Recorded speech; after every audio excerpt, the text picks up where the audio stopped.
Jag är på väg nu. Jag är där om 1 minut.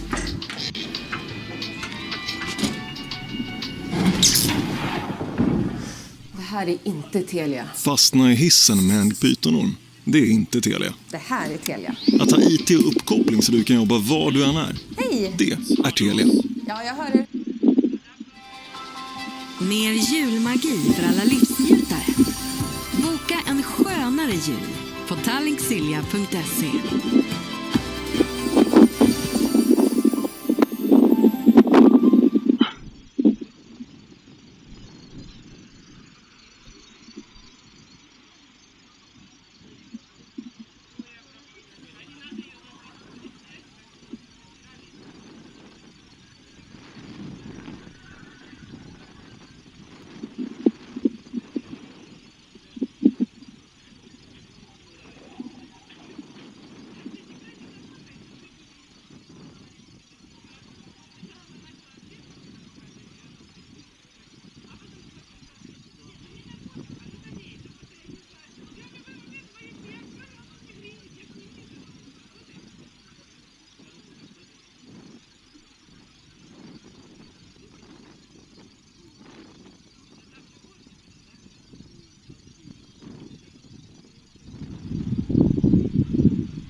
Level up your gaming space with metal posters from Displates.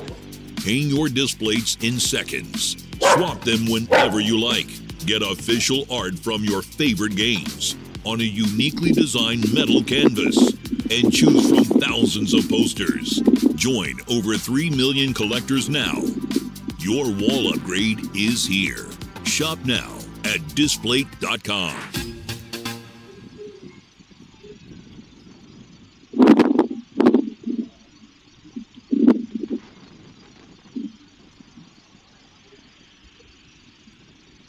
$120 miljoner. Det är summan som jag har sålt för i eget bolag Nextdate AB. Du får gärna kolla upp det. Det betyder att jag har gjort över 3000 säljmöten. Det betyder också att jag vet hur framgångsrik tjänsteförsäljning i eget bolag ser ut.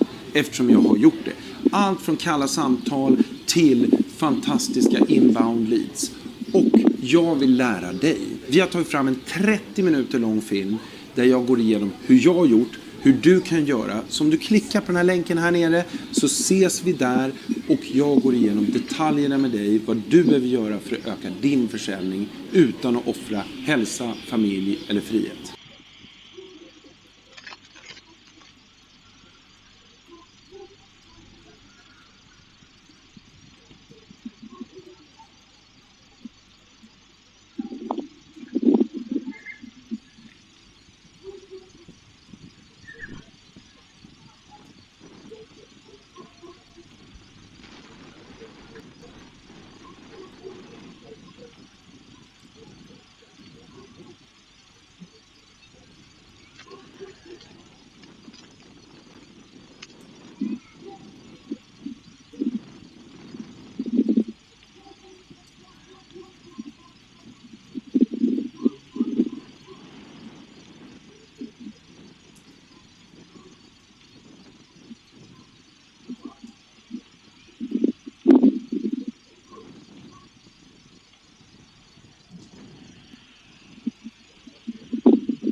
Nu funkar det. Tack för hjälpen. Tillgång till IT-support var du än är.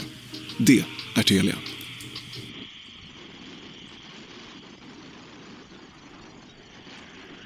5 detonator charge. 4 3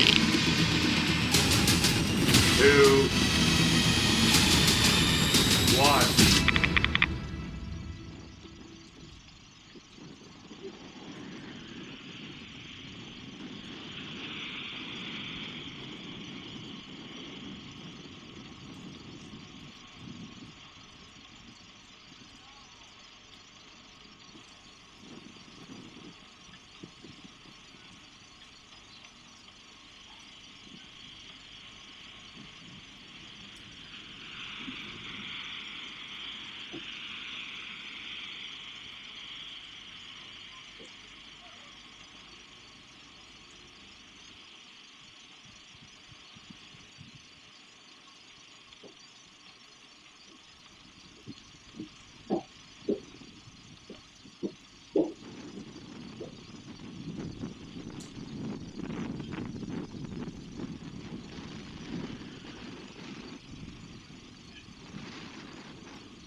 Välkommen fram.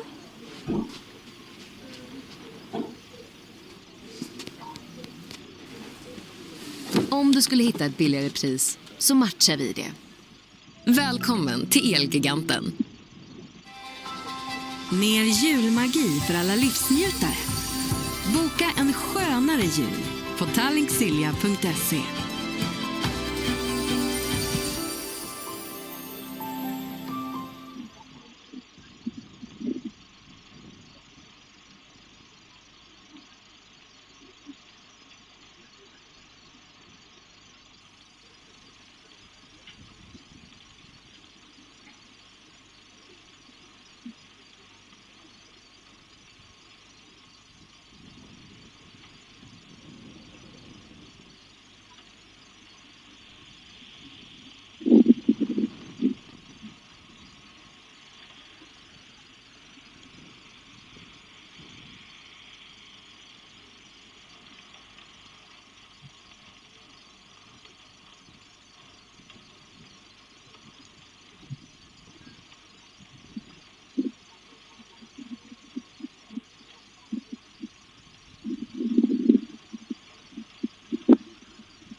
Eftersom jag är en sån detaljstyrd perfektionist så är det otroligt viktigt för mig att min espressomaskin följer precis hur jag vill att mitt kaffe ska bli. Och det gör Siemens.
on the hostages, because this is going to be quite a key story, isn't it, in any potential ceasefire? Yeah, so Israel have ignored Antony Blinken, the US envoy who was sent over to Israel just yesterday. They called for a ceasefire. Israel have told them, we're absolutely not doing that. We're actually going to keep going with full force until the 240 hostages are re-delivered. So basically the issue for Netanyahu is he believes if he acquiesces and he agrees to a ceasefire or even a humanitarian pause, those hostages could be moved, or they might be able to, Hamas might be able to rearm themselves. So agreeing to any kind of pause is just non-negotiable for him. It seems like that's their red line, Noah, doesn't it, really? They're not budging on that because of the reasons Ava stated. Yes, so obviously the hostages are a big part of it, and Antony Blinken has come in and said, even though he is opposed to the idea of a ceasefire, can we have this humanitarian pause? And I think there's a lot of public sympathy for that, because we do really want to see that aid flow through to Gaza so that innocent civilians who desperately need it can get it.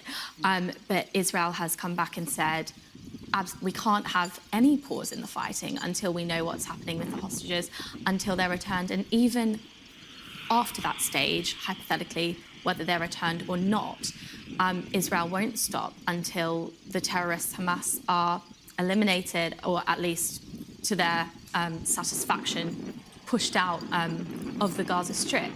And if Israel doesn't really have much of a choice, because if they sort of do this pause, if they do this ceasefire that lots of people are calling for, it's a return to the status quo. And we saw in 2014 tensions escalate and a war break out. We saw it on October 7th. When's the next one going to happen? It's just going to history will keep repeating itself, and it's not sustainable. It's not a long-term solution. The big worry here, Ava, and The Guardian touches on this, is that the Hezbollah leader also, Hassan Nasrallah, spoke to people, didn't he, from this secret location. And that's the worry. And that's why Antony Blinken is in Jordan, isn't he, today, to try to stop any regional troubles, which, in The Guardian, that they're kind of pointing to. Yeah, trying to quash any potential. I mean, you're looking at a potential destabilisation of the entire Middle East. I mean, the second the Hezbollah gets involved, you've got Iran off the back of that, you've potentially got Qatar and even the Saudis getting involved. So, this is sort of like a domino effect that could... So America are basically there to calm all of it. But, on your point there about the humanitarian pause, the big issue is the UN being able to get humanitarian aid over the Rafah crossing, which hasn't been going in. I mean, before this crisis, this current conflict, about 200 trucks going in every day, and at the moment we're looking at maybe 20. It's about 10% of the aid going in when the Palestinians need it most. I mean, if anything, America should be focusing on that crossing rather than the wider picture. And it's those stories that we're hearing about aid, or lack of it, going into Gaza that's causing lots of people, not only in this country, but we're seeing around the world, aren't we, Noah, the protests, and some are happening across British cities today. And this is a story that the Daily Express is going on. Their headline, "Hate marches are affront to British values." Yes, so what we see at these pro-Palestine protests is, I think there's sort of an array of type of person who shows up. I think there are lots of people who are genuinely very sympathetic and angry about, the war, and they feel very strongly about the plight of the Palestinians. There are also people there who just hate Jews, hate Israel. They want Israel wiped off the map. There are Hamas sympathisers at these protests. We saw at one of the first ones these two women wearing symbols of paragliders on their back as a sort of covert way to show support with a proscribed terrorist organisation without overtly saying it. For Jewish people, that is absolutely terrifying. So when you hear politicians talk about these marches in, not the most positive light, there is a real reason behind it. And I know everyone needs to be careful with rhetoric. It's a very sensitive time, and there's already lots of cross-community tensions that don't need further inflaming. However, there are very, very problematic people on these marches who would be more than happy to see Israel wiped off the map, more than happy probably to see Jews wiped off the map as well, given their sympathy with Hamas, and that is in the Hamas Charter. Yeah, well, the pro-Palestinian organisers do say that any of the protests or the marches that they are planning are away from Whitehall on Remembrance Sunday, because that's also an issue, isn't it? The Express is kind of trying to detail that the disrespect that those marches potentially pose to any Remembrance Sunday commemorations that will happen next week, Ava? So this is a row that's really unfolding on social media. Yeah. So there's a pro-Palestinian march that is being organised, and it happens to fall on Armistice Day. They've got no plans to go near the Cenotaph, no plans to go near Whitehall, but there is a faction, perhaps more on the far right, who are concerned that maybe Remembrance Sunday might be muddied or might be disrupted by this march that is going on. And, you know, back to what Noah just said as well about this march, Noah's completely correct that, you know, most of the people who go on these marches are earnestly calling for a ceasefire. And also it's a mix, isn't it, of Israeli people, of British Jews, that also are part of those protests and calling for a ceasefire too. I would say in the Jewish community, I mean, there's fringes of every community, but really the mainstream Jewish opinion is not for a ceasefire. There is a lot of sympathy and desire for humanitarian pause, but the mainstream Jewish community would like Israel to see Hamas, you know, gone, because they want to see us gone, and we would like to be safe. We want Israel, I say we as someone who is Jewish, we want Israel to exist. It can't exist in its current form, and there needs to be a long-term solution for peace. There needs to be a safe and secure Palestine and a safe and secure Israel. There is the clear conversation. So we're saying day 1 + 1 after Hamas are removed. What happens? And the conversations don't seem to be there right now. However, in the Times, the chief rabbi is saying, you know, there are worries about those marches. It doesn't make us feel as a community safe. Yeah, the chief rabbi has said that there's extremists who go on these marches, and so the marches should be policed better. I mean, you know, it's a view that's echoed by Suella Braverman, the Home Secretary. She yesterday put out a statement basically declaring that she would basically use the full force of the law to crack down on anyone who was putting out... I suppose it's pro-Hamas rhetoric. That's what they're really going after. And, you know, later today, there'll be another march in London. It's not expected to be as big as the one for next Sunday, which is going to allegedly be about 1 million people. But there are 1,600 Metropolitan Police officers who have been put out. So, you know, the government are really using the full force of the law. Yeah. What is the feeling about these protests? We know what the chief rabbi has said, and that's important that voice is placed out there, Noah. But from your family, your friends, what are they saying about these marches when they see them? When you see tens of thousands of people chanting from the river to the sea, which I know different people, it has different meanings to, but the Jewish community has been very clear that that is a call for Israel to no longer exist. It's very, very intimidating. It feels threatening, and it's scary, and it's a scary time because you'll see Jewish community organise vigils for the hostages, and you'll go there and it'll be like, oh, there's my mate from synagogue and there's this person down the road, but it's just us. There's no one else there, you know, calling for these hostages to come back. And then you go and you see tens of thousands of people, including, might I add, a lot of just bandwagon jumpers, shouting chants that they probably don't even know what they mean either. It can be quite upsetting.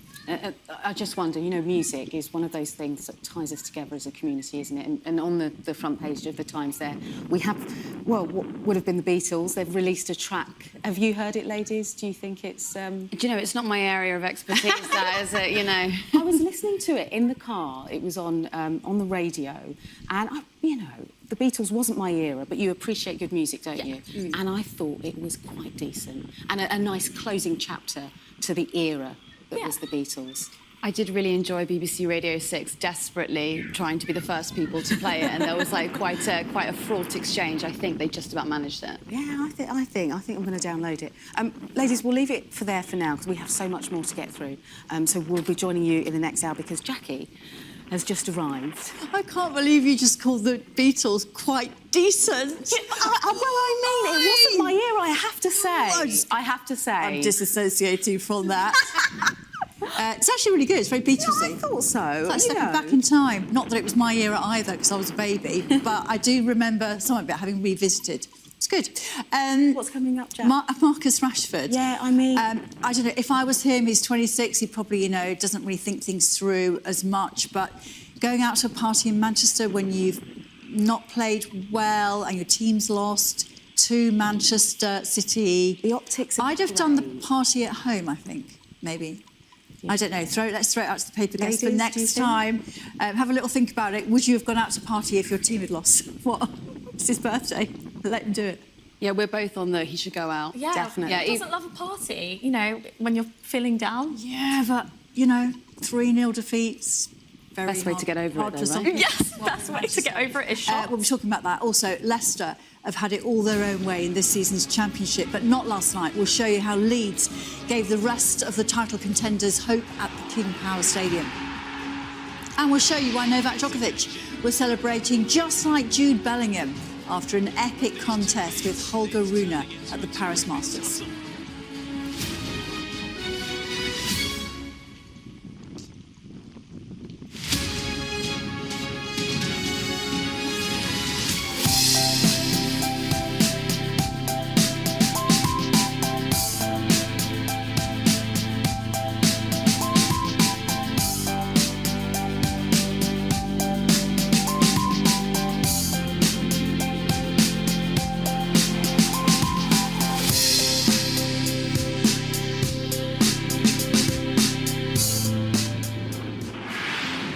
I'm David Blevins, and I'm Sky's senior Ireland correspondent.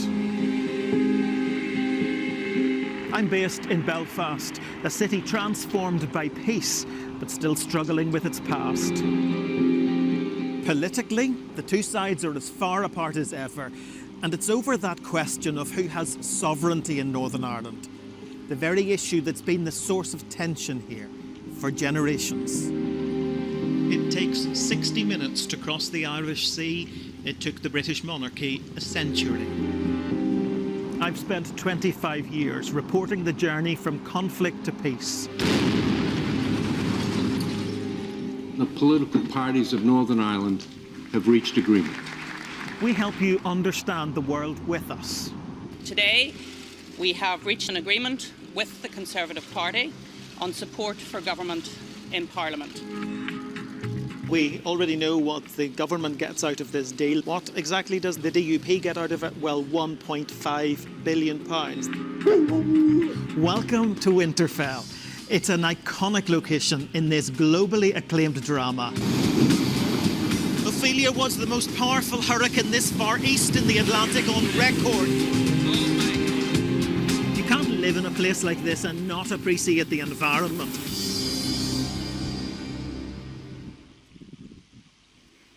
Hello, welcome back. Manchester United had their own little Partygate issue this week, but I think it's been resolved. Let's have a look. This Sky News Sports Bulletin is brought to you by Vitality. Getting more people, more active.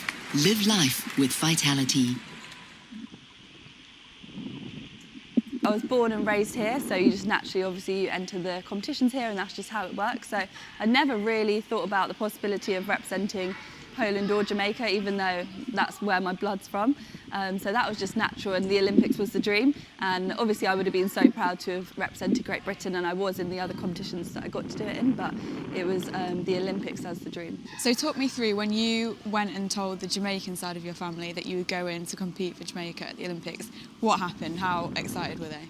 So I was in LA at the time, and my mum and my brother were helping to talk to my Jamaican side of my family to sort the documents, and it was really great because we got to get in touch with a lot more of the family members that we didn't know, because my parents split up, so we didn't really have a strong relationship with my dad, who is the Jamaican side.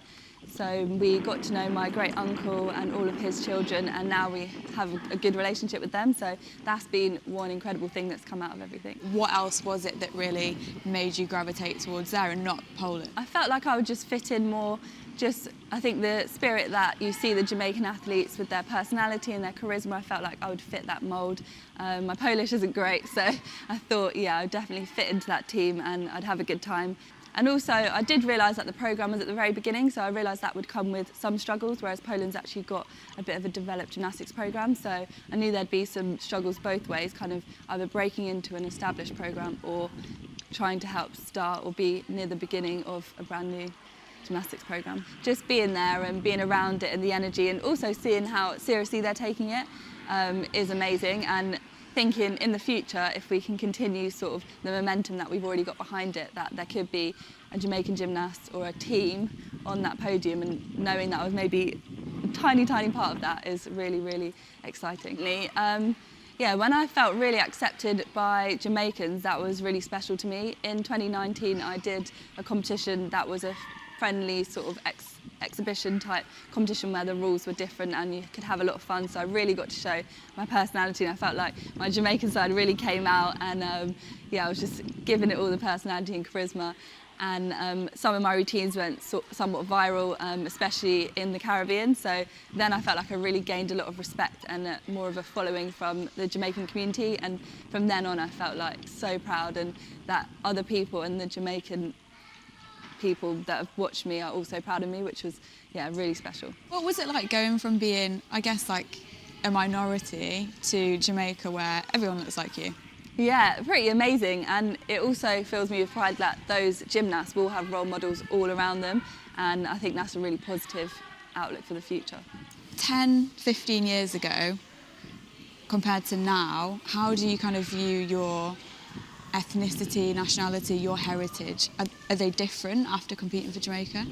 I think now when someone, I think I would just say, oh, I'm half white, half black when I was younger. But now I'm more like I'm half Polish and half Jamaican, and I really feel so proud about both those things.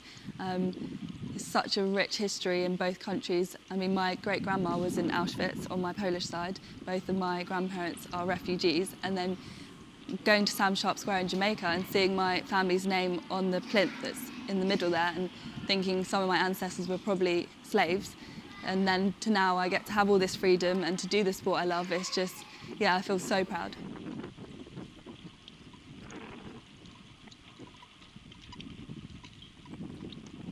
Just sum up what it means to you to be part of a team that is the first Arab team to go to a Women's World Cup. You know, sometimes I still need to pinch myself of the journey that I've been on. The last year has been incredible, obviously international-wise. As you said, we're the first Arab team to qualify for the Women's World Cup. It's been an incredible time for the country, for Arab women, for Arab women in sport, and you know, I think it's massive, and sometimes I really need to take a step back and actually look at what we've achieved, because you know, sometimes I can't put it into words. So it's been a real journey, and one that I'm going to be proud of for the rest of my life. I wanted to play on the international stage, and for everyone that knows me, they know how much of a special place Morocco is for me. This Sky News Sports Bulletin is brought to you by Vitality. Brilliant, thanks Jackie. Time now for the weather. Warm memories wherever you go. The weather, sponsored by Qatar Airways. There's more rain to come this weekend, but Sunday looks a little more promising with brighter spells. It will be wet across much of Ireland, South Wales and southern England as overnight rain pushes up from the southwest, accompanied by strengthening winds. Further north, it will be drier and chilly with some fog patches. The weather, sponsored by Qatar Airways. Still to come on Sky News Breakfast in the next hour, I'll be speaking to the son of a woman taken hostage by Hamas as Benjamin Netanyahu rejects a ceasefire.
Sam Brock in for Gadi Schwartz tonight. An Israeli airstrike on a refugee camp in Gaza has killed many people. How many is unclear, and completely wiped out part of the Jabalia neighborhood where that camp is located.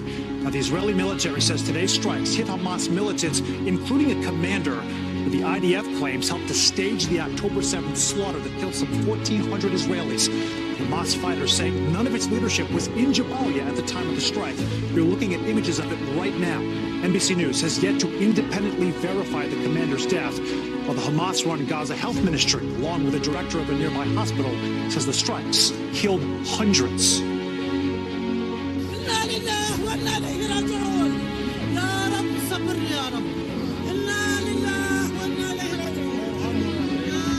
The woman there saying, "To God we belong and shall return. God, give me patience."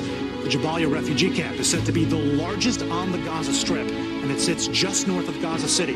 Palestinians have taken refuge there since the 40s, when Israel was formed. While Israeli forces continue to pound Gaza from the air, they are also right now simultaneously pushing deeper into the enclave with a ground assault, where